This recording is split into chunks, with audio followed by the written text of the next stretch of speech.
Hello, good afternoon and welcome to Teleislas News with the most important news of the day.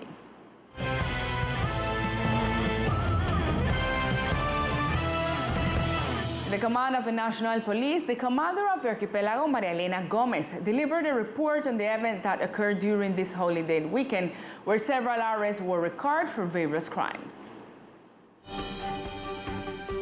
The National Police announced that during this weekend, 6 arrests were made in the department and 1 apprehension of a minor. Se logra la captura de estas dos personas. The capture of these 2 people is achieved, the seizure of 2 pistols, 2 suppliers, and more than 26 cartridges, with which, of course, they were intimidating and causing damage.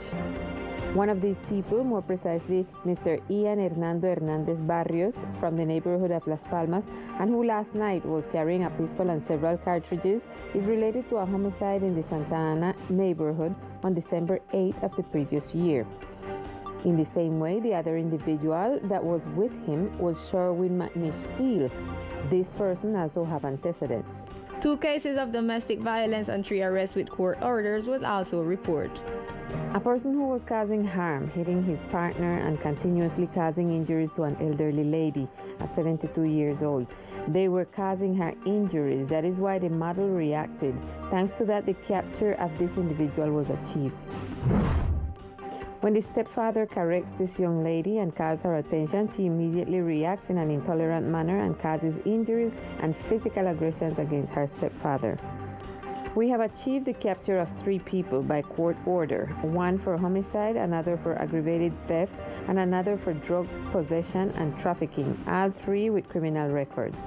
The National Police indicated that although this week all restrictions imposed during the pandemic will be lifted, uniformed officers will ensure compliance with the law and the National Police Code. Since last Friday, it was not possible to finish with expositions by different offices of the government. They were summoned yesterday by the Budget Commission of the Departmental Duma. Here we have a general review of this session. The president of the Budget Committee of the Assembly summoned yesterday the departmental secretaries who were pending to present last Friday, among which are the Secretary of Culture, Social Development, Health, and the Head of the Press and Communications.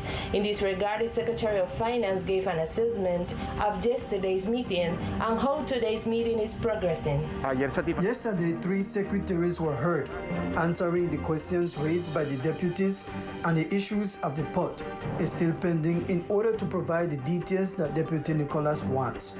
Today we continue with the expositions of the secretaries solving the questions of the different deputies and of the community in general. For his part, the head of the Press and Communications Office of the government explained the request made by his office to the Departmental Assembly. The project for the dissemination and democratization of the department's information, which requires an addition of 700 million pesos for the hiring of personnel, including journalists, producers, publicists, and administrative support personnel. Within the use of the additional 700 million requests by the press office, there are also resources for the bidding of the media plan and the program broadcast by the Teleislas, El Gobernador de Tu Lado, the governor on your side. And the inscriptions for the Familias en Acción program are still open in the Archipelago Department for families that want to be part of this. The Department of Social Prosperity opens the registration process for the Families in Action program, aimed at the population living in poverty and extreme poverty based on SISBEN 4 data. Dora Flores, coordinator of the program in the archipelago, invited those registered in the program to verify their affiliation. El proceso de inscripciones que estamos The registration process that we are currently conducting began on June 1st and ends on October 31st.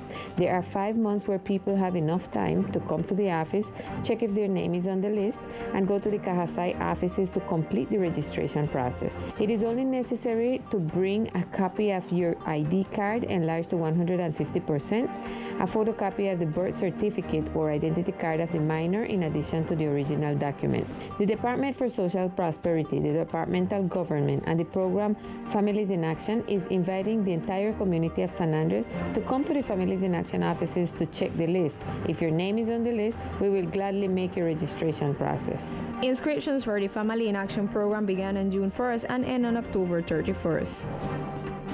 And during this weekend, a cultural exchange took place with the purpose of reestablishing the conditions of good living in the Rizal community. This exchange was carried out with the members of the wayuú community as well as members of the Afro community who came to the islands thanks to the joint work of different organizations. Some of them organizations from mainland Colombia that come and we are sharing experience here, like two of our guests from the wayuú indigenous people there in Guajira, and Afro Colombian farmers from Montes de Maria. They brought some seeds and plants, and in a symbolical way, they share it with us and share also their knowledge of how they do things. During this first meeting, members of the wayuú and also visitors from the Montes de Maria shared with children and adults from the Rizal community a planting exchange and a symbolical ritual related to it. They also had the opportunity to share the different techniques of each ethnic group. Me siento muy bien, primera vez que vengo a este territorio. I feel very good. This is the first time I come to this territory to share knowledge with the Rizal people, to share what we have, like the sewing and the music and the word, to share the dreams since they are very sacred. We rise thinking about this social fabric to rebuild this cultural and musical work. It is expected that this exchange will also take place in the municipality of Old Providence on August 26, and in this way continue to contribute to the development of the reconstruction of the island, but from a more social environment.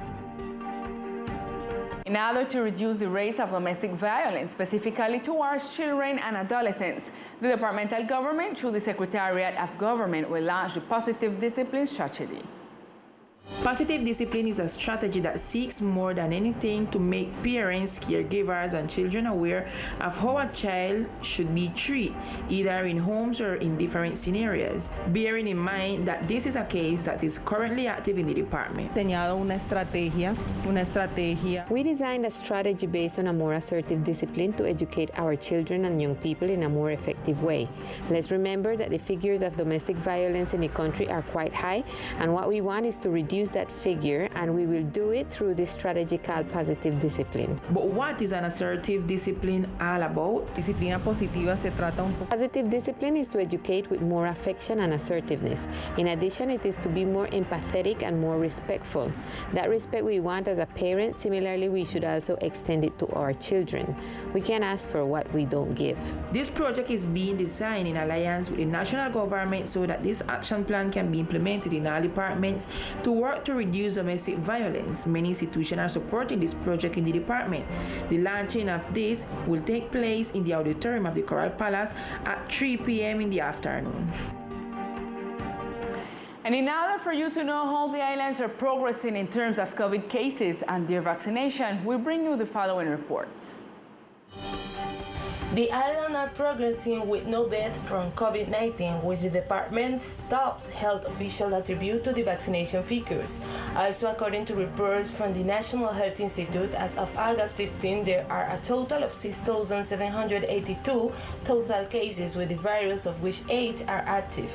Likewise, the total number of vaccinated cases in the department is up to 73,637 immunizations. As of today, there is only one suspected patient in the COVID ICU, and until yesterday, 5 people on the COVID floor. Now we continue with all sport news with Victor Fusalva.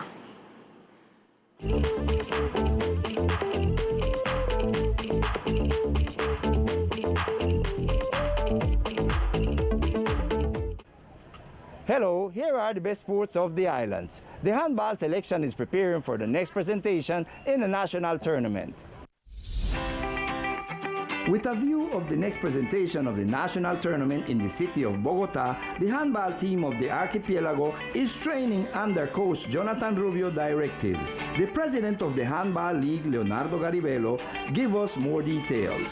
We are ready for the third qualifiers of the Sea and Beach Games. Fortunately, in the first two, we already got victories in the male and a victory in the female category. In addition, a victory in the female category and a third place in the female category in Cartagena. We are now going to the city of Bogota to a national championship, where Professor Rubio is going to look at the athletes who are going as reserves to the city of Toulouse. It will be an experience for 2 or 3 who have not had the opportunity in the qualifiers. This is a very technical championship where we will see again the faces with the big teams in this category, where the Colombian national team will participate in the junior category, which is our category, and most of our athletes or players are on that team. Athletes who are also working and doing their very best. So we will have double practice in the city of Bogota. According to Garibello, with this upcoming national tournament, the goal is for this team to be ready to win the first place and ratify the quality of the islanders in the next national sea and beach tournament. With the reopening of the sports venues, the rubber ball returned to La Union neighborhood sector. The rubber ball is a sport that traditionally entertains a large part of the community of the different sectors of the island. With the opening of the sports venues, the rubber ball has been reactivated. Teams such as Battle Alley and Supermercados disputed an entertaining game that integrated and started the reopening of the sports venues. The support of the Sports Secretariat, headed by his secretary Alberto Oliveros, plays an important role for this sport. This is what was stated by John Reed. Sport, well, important for we islanders because why we say important? Because we come together and hang ourselves like one and come together and get us together like somebody important in this sport. Well, to get each and everyone together again like family, and well, all that we can say, well, come together and keep on this sport. I wish him can come to all the sport, play them like baseball and softball and bolita culture like this, and get them together and put them back in the scenario. If we come together like one family and well support the islanders people them and the sport. Battle Alley is one of the important and potential team of the rubber ball, and it remains in the first place of this interesting tournament. And this is all in sports for the moment. I am Victor Fusalba, Teleislas News.